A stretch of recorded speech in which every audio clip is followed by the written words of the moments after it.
Previously on Charlie and the Monster Factory. The setting is Tacoma, Washington, present day. The existence of monsters is not publicly acknowledged, and the government's official stance is that they do not. Their current objective is to investigate the recent claims of bear sightings. People are claiming to have seen an albino creature, far bigger than an average bear. I'm Eric, and I'll be playing Charlie Deville, your friendly neighborhood spooky. Hi, I'm Hannah, and I'm playing the Mundane. So her name is Debbie Deville. She's Charlie's mom.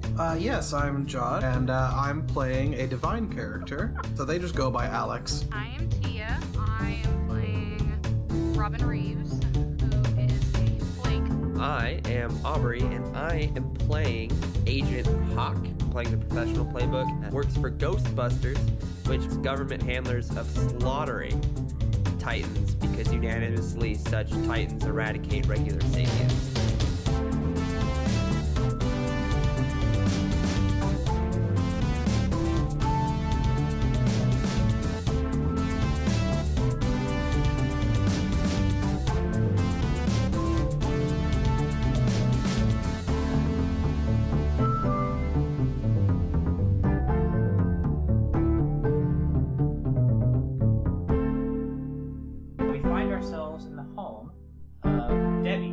Charlie, who are asleep for the evening. So Charlie, you live at home, correct? Is that what we decided? Okay. Yeah, room and board, man, at colleges is way too expensive. Yeah. So speaking of room, what does your room look like? How do you have this bad boy decorated?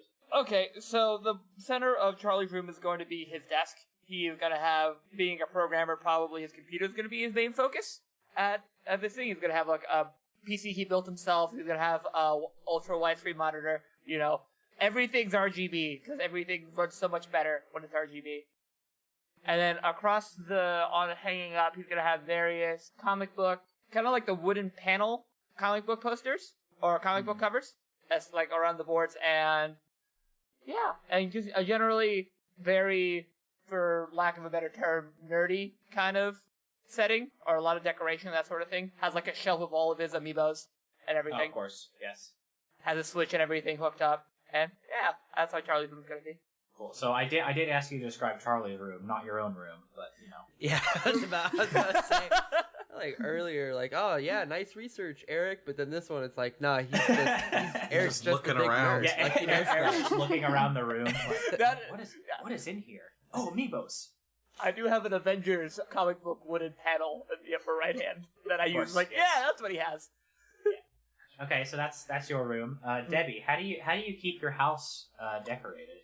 Oh, just about as tidy as I can. You know, it's hard as a single mom to keep up all the time, but definitely on the weekends, I make sure to at least, get to the laundry. I didn't know we were from Jersey. I vacuum. Yeah. She's from whatever's gonna come out my mouth because I haven't warmed up for this accent. So Charlie, she's don't you from just backsass about me. wherever. She's, as long as I don't get to a southern accent, we're in good shape, I think. There's a lot of my mom's old trinkets around the house. I have lots of lace, family portraits, of course, which is just me and my favorite little boy Charlie, line the staircase up to his bedroom, and I like lamps. That's about it. Oh, and of course, there's a cross in every room, crucifix. Cut to Charlie's room. Charlie, you are asleep for the evening, and you are having a little bit of a rough dream. Why don't you go ahead and roll for your premonition? Woo! That is plus weird. Here we go. I don't have any forward. Oop. Oh damn, dude, a 12. Let's do this. Okay. So on 10 plus, you get a detailed vision of something bad that is yet to happen. You take +1 forward to prevent it coming true, and mark experience if you stop it. You see yourself running through the trees. You're not running, you're chasing. Hunger is welling up inside you, an almost insatiable bloodlust. Your target is no match for you. You quickly gain on it. Overcome with fear, your prey trips and falls. She turns over to face you, paralyzed with fear, and you look into your mother's eyes. Her scream jolts you awake in a cold sweat. You're welcome for that.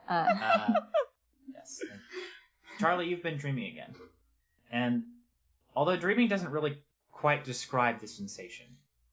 I mean, you know you're not a rabid beast, and you know you love your mother, but the things that you feel, they feel real.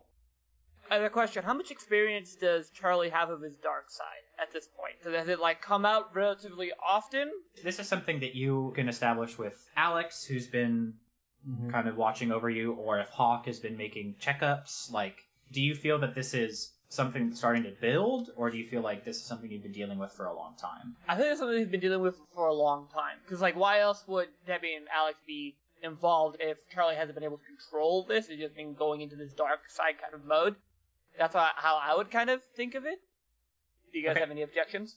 I think it's totally fine. Like, you've been dealing with this. I think recently you've been having these kind of sensations more frequently. Okay. So this dream is not the first time you've had this dream. It's always been similar. This time it was the most clear, and it felt the most real. Charlie's hands would definitely be shaking at this point. Like, he's kind of, like, set up fully after waking up from this bed, and his hands are just kind of shaking a little bit as, like, see kind of fear-stricken again. He's, like, rubbing the insides of his palm and is trying to kind of, like, grip. Like, you see his, like, fingertips kind of whiten a little bit, and he's just trying to kind of soothe himself and calm him down, and just kind of mutter to himself, like, oh, I need to see Alex. I need to see Alex in the morning before class. Yeah. So what do you typically do if you feel your spooky side coming out? I think he would grab his dad's pocket watch. He would grab his dad's pocket watch. He would bring it out in front of him. He would click it open and just kind of like look at the detail on the inside of the watch, which would be like it would be a golden pocket watch with a stag kind of like imprinted in like in a forest kind of setting. And he just kind of tinkers with it, plays with the little knob, just almost like a fidget cube, trying to kind of calm himself and just move, like play with the knobs and the button on it repeatedly. Just kind of soothe himself. So it's pretty early in the morning, but there's still, some moonlit hours before the sun rises. Do you imagine yourself going back to bed at this point? No, I think Charlie would get up and go to his computer and probably start looking up or start kind of Googling the forest attacks. As he just starts trying to put some ideas together. From what he saw in his dream, it was so clear, so vivid. Maybe he starts looking at some things that he saw in his dream. We'll cut over to downtown Tacoma at Alex's coffee shop. Alex, describe to me your legitimate, totally human business. My legitimate, totally human business. You walk in. You could tell the bones of the place are pretty good, but it's largely bare on the inside. There is a bear inside? Many teddy bears. Found the monster. That was quick. There is furniture there, but it's not all necessarily the furniture you would expect. There are some tables. There's a nice some chairs sitting around. One's an old dentist chair. One's a pew from a church. One's just a corner of lawn furniture over there. It's all very usable things, not what you would expect necessarily. There is some coffee making things, always steaming and going, but that's pretty much you get the vibe. So, you're brewing what some would describe as a literal cup of mud in preparation for the morning wave of usual patrons, among them people like Hawk and Robin and the occasional homeless person. Right. Them's my peeps. So, you've got your back to the door, and you hear a door chime ring. What does that sound like? I mean, I'm tempted to go with like an old ship air horn for some reason. So I'm just gonna lean into that. I don't know. Like a foghorn? Yeah. Like a foghorn? Like a big old... As the door sound rings out, a figure walks in, which is a little curious because you're pretty sure you haven't unlocked the door for the day yet. However, when you turn to face your would-be customer, you recognize the being in front of you. They have been called many names over time, but you and the celestial sphere dwellers up above or below or to the side, who knows, You simply refer to them as the Oracle, the divine being who monitors the fates. Alex, how have you been? Oh, hello, Oracle. I've been doing well. I think I'm finally getting this coffee thing down. Would you like some? Yes, I will partake in a cup of this coffee. Okay, what would you like it in? I've got paper cups, glass cups. I made this one from some clay.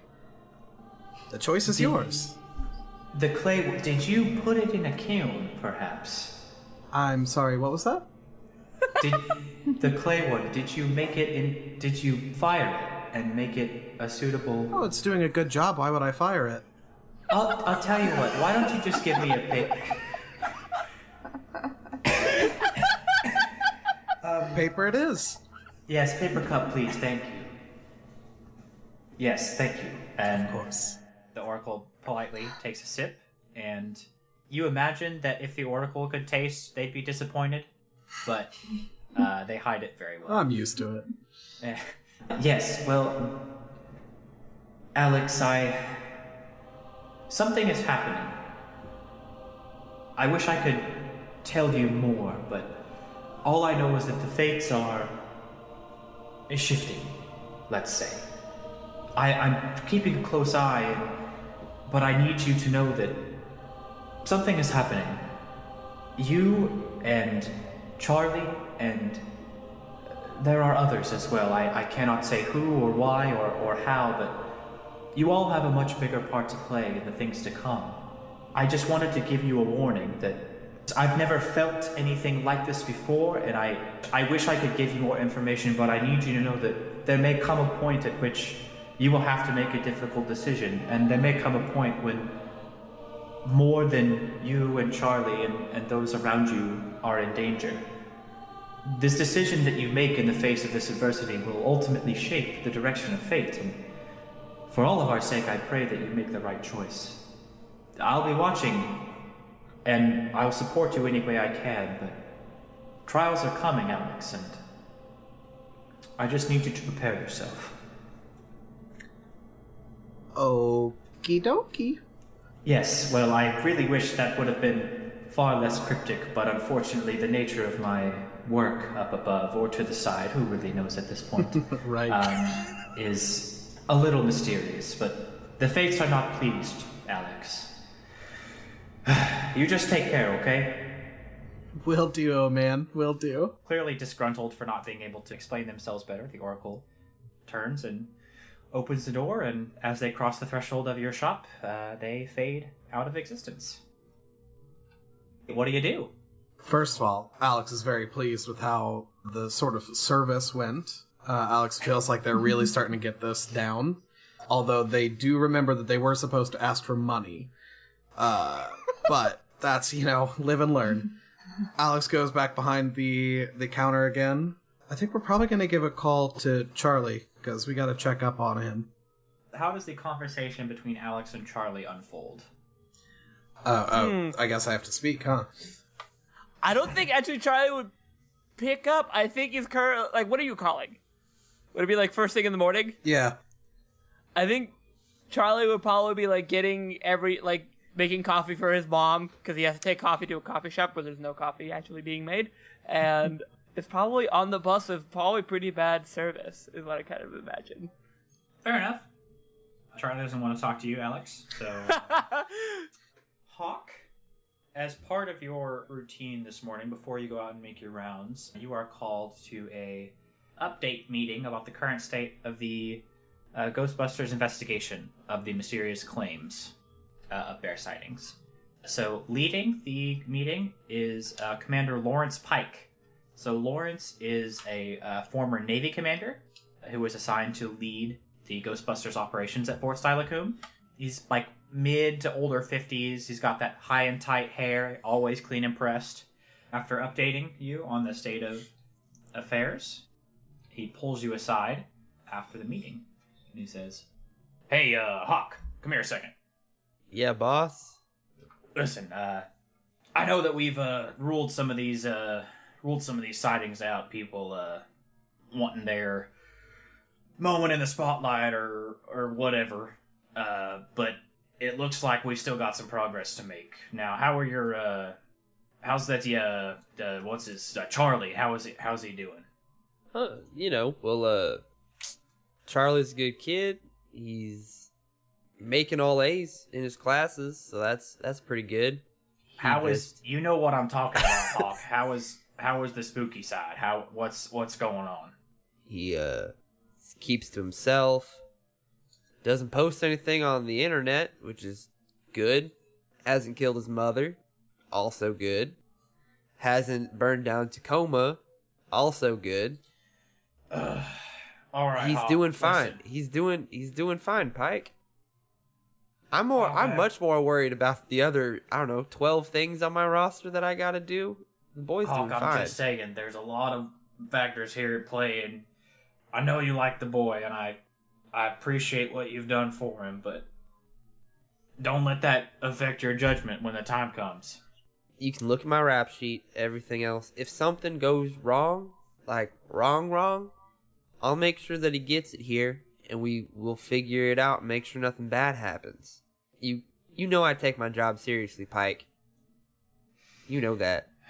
You're damn right, I know that. You are one of the good ones. Is that a compliment? Was that a compliment? You complimented me. Get out right now. No, hold Get on. out of my- I'm just gonna get out my phone. One Get out of my second. I'm gonna debrief room find right goddamn voice now. memos. All right, you take care. I'll catch up with you later. Oh, real quick, I think Nope, walking out the door. You already told me to get out. Wilson had something for you. Go see him. So you know Wilson to be the technology specialist for Ghostbusters at Fort Steilacoom. So Wilson Orr is a full Or what? Pacific Northwest. There it is. Boo! Sorry. Okay, we're gonna breeze right on past that. So Wilson is your typical mid-20s looking Pacific Northwest Silicon Valley tech guy. He's got shaggy, unkempt brown hair. He dresses nicer than most tech people, but still not quite up to code for military operation. He's your tech go-to, and you actually don't have to go to him. He runs up to you and looks real excited and says, "Oh, hey, Hawk! I was just looking for you. Come here, I got something for you." Slow down a minute, bud. I haven't even had my... Oh, nope, you're gone. Oh, Hey! all right. Hey! You coming?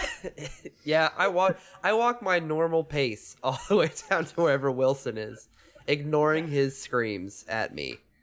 Yeah, so you walk down the hall and through a couple of doors, and you enter Wilson's lab. Damn, Wilson. How many cans of Mountain Dew you got in this place? I just cleaned. I guess I must have missed Wilson, there's like all 20. those. There's like 20 cans of Code Red up in here. Look, Hawk, I've been hard at work. Look, I got something for you. Do you want it or not? Is all this Taco Bell trash from one trip, or do you just make this many trips? Your trash can's I think empty, best when bud. I've had a beefy 5-layer burrito. You know this, Hawk. All right, well, shit, clean this place up, man. You're gonna get yourself fired. I've been working on this. I've been working on this tech. Come here, look at this. And he holds up. You actually have to squint to see it. It's a very small device that sits in the palm of his hand. Fairly round. Has a little blinking sensor on it. And he says, This is going to be the key to solving this mystery. Check it out. So he clicks it. The flashing light kind of intensifies. And he walks over to his computer. And he starts to explain to you what the device is for. So he says, now these puppies right here, they're gonna be great. I love it. I finally finished them. They're digestible trackers. Now my thought is, if something is out there eating all these animals, right? We place these to look like bait. Now the wildlife come and they eat them all up, right? And we're able to track their movements because the tracker's inside of them. And then the idea is that if whatever is actually eating these creatures gets his teeth around one of the little critters, then they're going to transfer the tracker, and we're going to be able to see the movements. And the idea is that we'll be able to see shifting patterns. So if we see one tracker moving in a certain pattern, we can deduce that that's one animal. And then if he gets eaten, hopefully we'll be able to see a shift in pattern and we'll be able to know what's going on. So we'll know exactly where all these trackers are at all times. It's a great idea. How many of these things you have? I got 4 right now. 4? That was the first batch. You do know how big the woods are, right?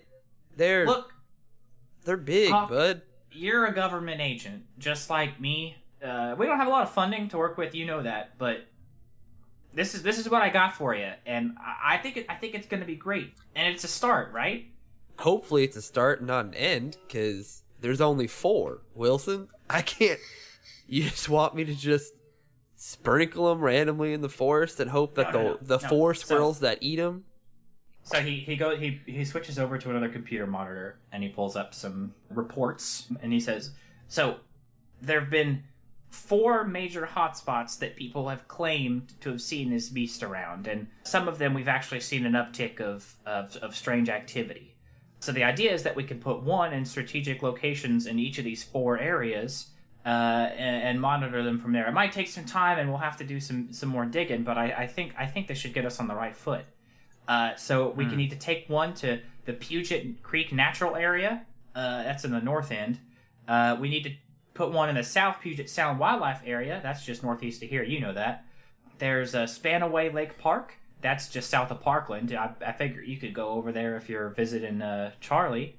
And there's 1 we need to put on the east side in Swan Creek Park.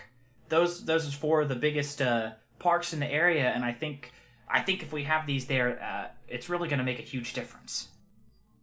All right, then. Hand them over. They come in a little baggie, or do I just put them right in my pocket? No, I've got a case for them. Don't be a Neanderthal. We have the funding for a cool case, but we don't got the funding for more than 4 trackers. I know. You don't make the budgets. It's not your call. But you do know how to hack into the security. So, if you ever feel like getting in there, amping up our budget, maybe my salary, whatever, I'm not going to say no. I'm not going to say. I feel like legally on paper, I have to tell you that's a bad idea. And legally on paper, I never said that ever. So anyways, just give me the damn box.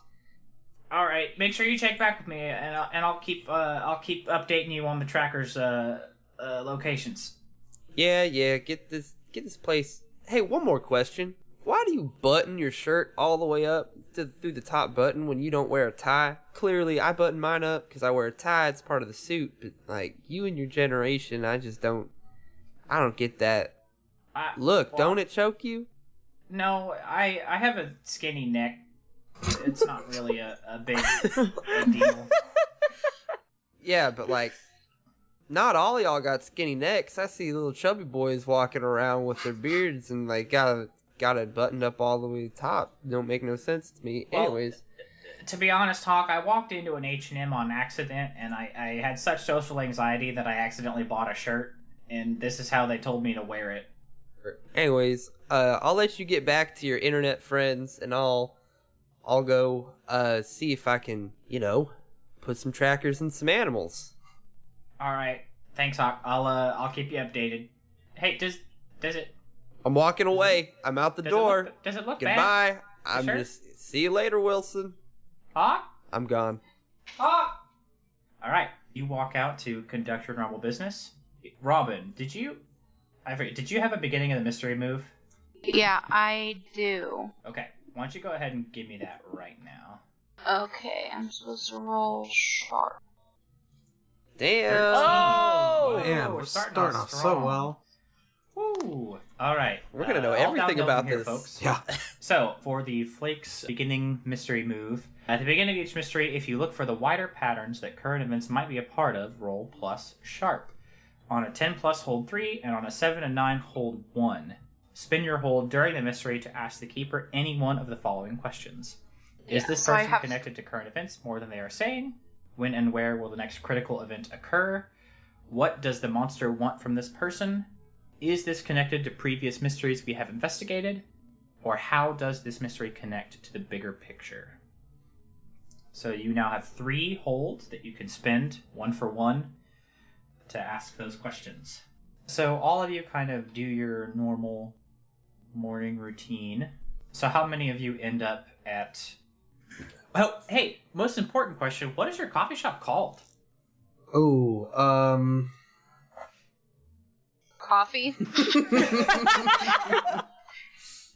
I'm looking up for slang terms for coffee, and I feel like I like wakey juice the most. Wakey juice? Wakey juice. Coffee? Oh, no. This is hip. Everybody will love that one. Yeah. Let's not date ourselves already. Right. Yeah, no, I'm gonna go with coffee. Okay, it's coffee. It's good coffee, sorry. Good coffee. Hello. Are you a human being with a mouth hole that needs sustenance? Well, I have some good coffee for you. Come to Good Coffee, where we have the goodest coffee.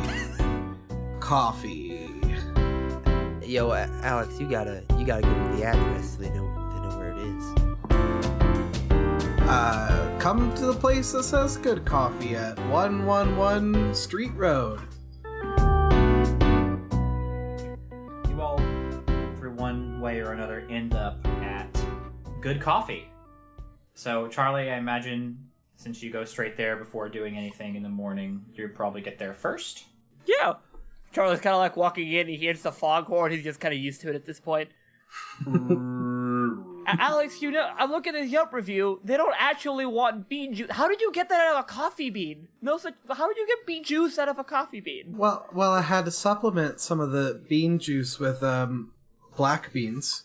You know, people like black coffee, it's with beans, black bean. It only makes sense, Charlie. Sure, you needed to talk. What's happening? How are you doing today? Good morning. How are you doing? Perfectly adequate. The Oracle did come in. It was very, very cryptic, but said something about there's going to be a lot of things coming down the pipes, as it were.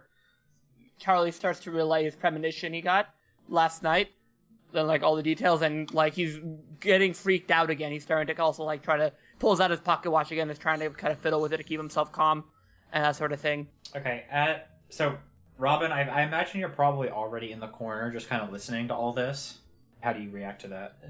Yeah, she's got a leather-bound journal that belonged to her brother. She, like, is writing, like, everything down. Especially that Alex says, in particular, because she knows that Alex is not normal, is not human. She's just like... Alex is blending in so well. Alex, have you helped that lady over there in the corner? She didn't ask for anything. I didn't give her anything. You're supposed to ask them. They don't ask you. When someone comes and sits down, you go and give them a menu, and then you ask them for things. I don't think that's correct. Fine, I'll take care of it. I'll be right back. And Charlie walks over and is like, Can I get you anything, ma'am? No. Is that McDonald's you have in station that you're sitting on? Is that a McDonald's wrapper you're seeing? No. Ma'am, you know, we're not supposed to allow any outside food or drink. There is no sign that says that. I think She's right, there is no sign. I think it's generally established social construct that you don't bring outside food or drink to a restaurant you didn't order from. Do you want to eat that one's food? I don't want to eat that one's food. I have eaten that one's food, and surprisingly, I'm still alive. Alex, we have an understanding, don't we? I eat my McDonald's, you leave me alone? Whatever you say. I'm just happy to have customers. Okay, so I think after this is about the time that Hawk makes his entrance. God. Alex, are you gonna... No, you're not the one. Charlie's here. Good. Charlie, what are Hi, you Mr. ever Hawkins!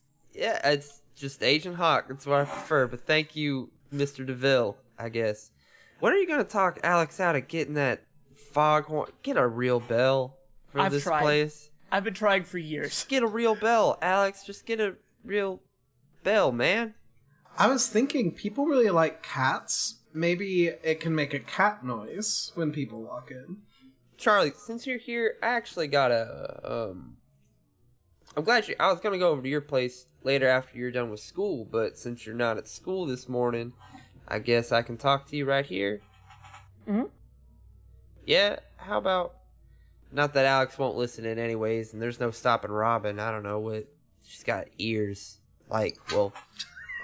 She's got good ears. That's what I'm trying to say. Clearly she's got ears. She's got ears. She doesn't have She's got ears. You know, Robin's got ears. Anyways, Robin reaches up and grabs at her ears. Yep, you got him. See, she even knows she's got ears. Anyways, Charlie, just get... Charlie's walking on over. All right, confused. Cool. You doing okay, Charlie?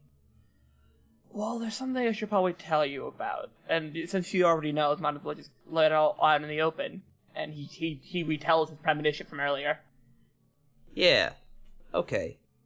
Alright, that's probably not good. If I'm being completely honest. They're coming back. It's been getting worse.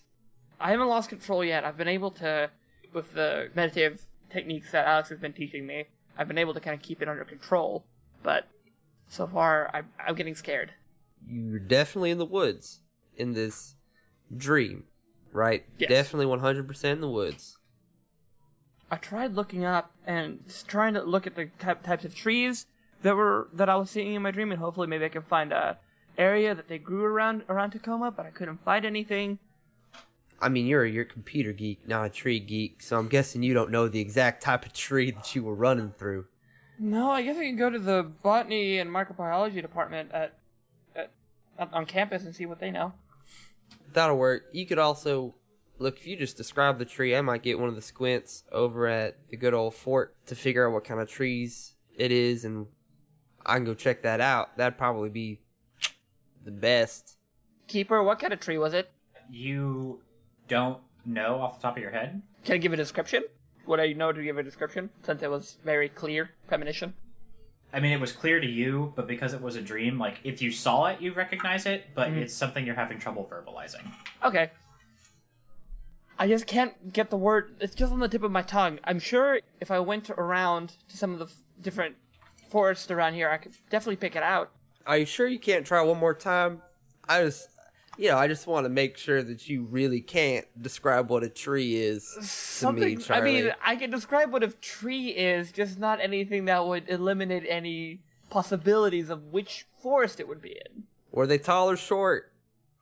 The only thing that stands out is I was hunting my mother. They got leaves or needles. I couldn't tell you. I just can tell you Was this the bark bloodthirsty smooth or rough? feeling that I had. Were they very small Charlie, and in a pot and really like wiggly? They were taller. What? Bonsais. Was it a forest of bonsais? They were taller than me, so I don't think it was a bonsai. Yeah, alright, so like most trees. That's good, Like Charlie. We're most really trees, narrowing yeah, it down that's what I here, got you. Charlie. You're in college, man, now. You're gonna have to get better at memorizing stuff, just to let you know. Memorizing trees? I'm a computer science major. I don't memorize trees. Alright, Alex, just get me a coffee. Just get me a coffee. I feel like Charlie got 2 cups and one to just have to Mr. Hawkins. you don't want this coffee. Yeah, no, I know I don't want this coffee, thanks, Charlie. We're just gonna... I brewed it at home. One for you, Mom, and myself. Oh. I got a new special cup for you, though. Thanks, I picked it up at the Teah shop. It's very shiny. I can put coffee right in it. The what The what shop? kind of shop? Teah, it's spelled funny, but it says something about number 2 best swimmer at the bottom. It looks like a very handsome cup, so I got it for you. Wait, what? Alright. I like how it does say number 2 best swimmer, not second place swimmer. It's number 2 best swimmer. I thought it had a lot of character, and when I think of the number 2 best swimmer, I think of you, Mr. Hockey. Oh, I'm glad that's the association you have with me.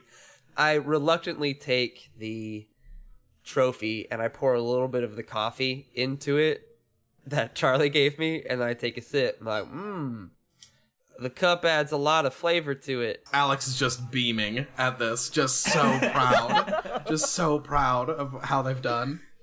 It's certainly something. Here, you should wash that. Make sure you wash your dishes. Alex, I don't know if we've gone over this yet. You gotta wash your dishes. You know that, right? Oh, I know I'm the only one that drinks out of them, but yeah, no, still. I do that every time. With water? Yeah. And soap? Yeah, sure, yeah. You know what soap is? Yeah. I'm not like an idiot. I never said you were. You're not from around here. I really hope we don't get inspected by the FDA. The FDA's tried. They've never come back. Oh, yeah. I'll wash it, yeah. Kind of just places it. Debbie, what are you up to? I pull up in my van, but I can see that Charlie's here too, so I'm going to wait outside until he leaves so he doesn't think I'm following him. I need to make sure that he feels like he's an independent person. I just don't want to be that mom, you know. I am sometimes, but he can't know that.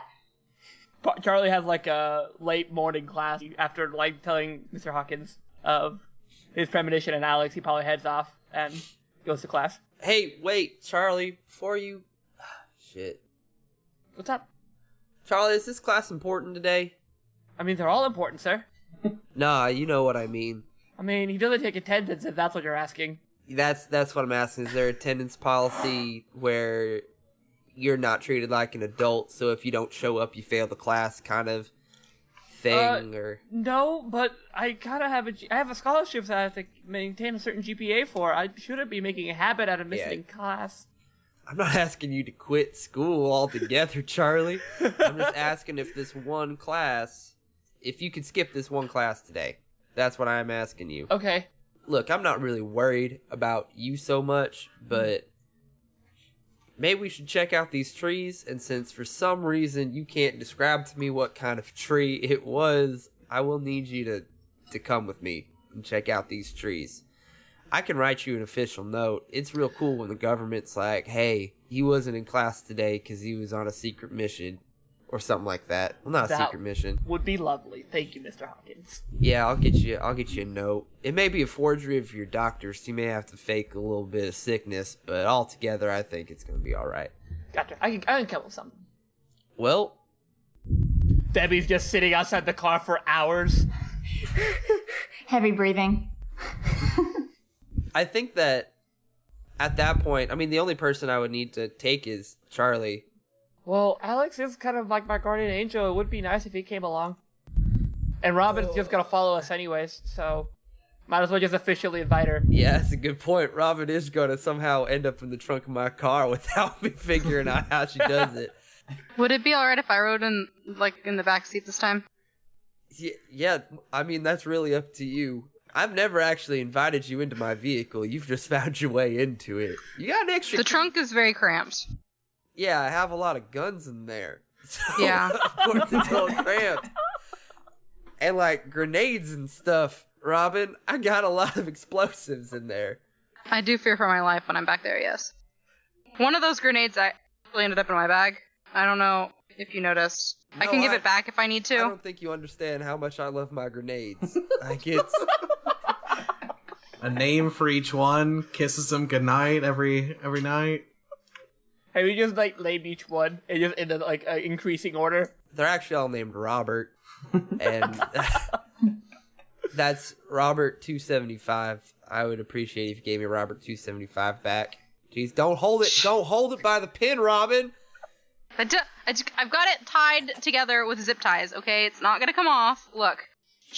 There's a ball of zip ties around it at this point because she was so paranoid about setting it off on accident. Debbie's got her hand on the handle of her car, about ready to just jump out. I think I gently put that somewhere in my suit pocket. I'm not gonna hold it out in the open when we walk outside. Yeah. You can hardly tell what it is at this point. Y'all are gonna be cramped out. I mean, this is really only a two-seater. It's kind of got a bench in the back. It's not great. I can call Mom, see if she can give us a ride. I can just meet you there. You don't even know where we're going. It doesn't matter. I guess I can ride in the trunk again if I need to. No, you don't need to ride in the trunk. Robin, I don't need more grenades missing. I always know where Charlie is. I'll find you. That's not creepy. It's starting to sound like Robin. You get used to it after a while. It feels like everyone knows where I'm at all the time. Yeah, it's definitely not government tracking or anything like that. I can promise you that. You're just my special boy. Anyways, that's... Alright. Time for another English lesson here, Alex. We don't need those words. We don't need those words coming out of your mouth again. It'll put you on some kind of watch list. Should I say special more? Like special boy? No. You can just say you are my friend. Friend's a good one. You're my sweetie. All right, the four of you are heading out to... Where are you going? I feel like we step outside with the foghorn, and there's just Debbie just shaking back and forth, and the car is like rocking back. Debbie is about to say an oh heck in there. No. She's about to say the heck word. Ooh. Charlie starts like jumping up and down. Mom! Oh man, you're not gonna make a lot of friends in college with that. I have -1 charm. Friends aren't on my list. Hey Debster, how's it going? Oh, hi, how are ya? Oh, I'm just doing great. Oh, you look so nice. I like your jacket. It's the same suit I wear every day. I know, it's real nice. Yeah, thanks. Hey, I'm just gonna I've got some business that I need Charlie's help with. Doing the whole he's got computer programming skills. I just need some help. So we're just gonna hop in my vehicle and we're gonna go, I can't get rid of Alex and Robin, so we're just gonna go now. It's good seeing you, Oh wait, Debbie. do you have seatbelts in your car? Yeah. I got a whole 2 seatbelts. Do you have cup holders? Mom only lets me drive in cars with a 5-star crash test rating. Cup holders. I need to know. Do you have cup holders? Yeah, we got cup holders, Debbie. A first aid kit. Okay, good. Sometimes Charlie gets thirsty, and it's nice if he can carry his cup in the car with him. Yes, ma'am. All right. Well, you have my number. And you have everybody here has my number, right? And if they don't, let's just hand it around. All right? It's 772. And that's it. That's it. Just 72. That's it. 772. Yep, speed dial. I own that number. All right. Thanks, Debbie. I think what happens is we all try to get into the car. And it's clearly very uncomfortable for all 4 of us to get into my vehicle because you have to pull the front seats forward, and then there's not a lot of leg room. And I have a minivan. It's real nice. It also has cup holders, and it's crash tested. Lots of airbags, and it's nice. I'm just offering it up to you. Your car's a little bit stinky. I mean, it's gorgeous vehicles. Little stinky. He did tell us earlier he has a lot of grenades in the back trunk. I don't know how those would deal with. I'm just, to be honest, I'm just a little bit concerned about the grenades. That's really just it. Or you guys can ride in here and I can take all of your weapons inside my van. I don't know if having grenades in a minivan is any safer. Oh, shit. Debbie, can we use your van? Yes! Of course! This is the moment I've been waiting for all my life. You can use my van. Hey, Alex, you can ride with us if you want to. Oh. Okay. Might as well try that. Debbie, I'm driving. Please. Oh, okay. You have your license? Of course I have my license, Debbie. Oh, I forget. Okay, sorry. I'm just had to make sure. Have it with you. Debbie, we're basically the same age. You do realize I know, that, but right? I get in the habit of asking. You know who else has his license is Charlie. He sure does. I'm very proud of that boy. She required me to wear a helmet during my entire driver's experience. I feel like if I'm gonna be a human, I should have a license. Should I have a license? I should get a license. Nope. You're doing great as is, Alex. I would love to take you. We're not teaching Alex how to drive. He's weird. He teach me to control my gifts. I feel like I should teach him how to drive. Alex is not allowed to be on any list of people. Fair enough. Public transport is fine. You don't need your license. The government just uses it to track you.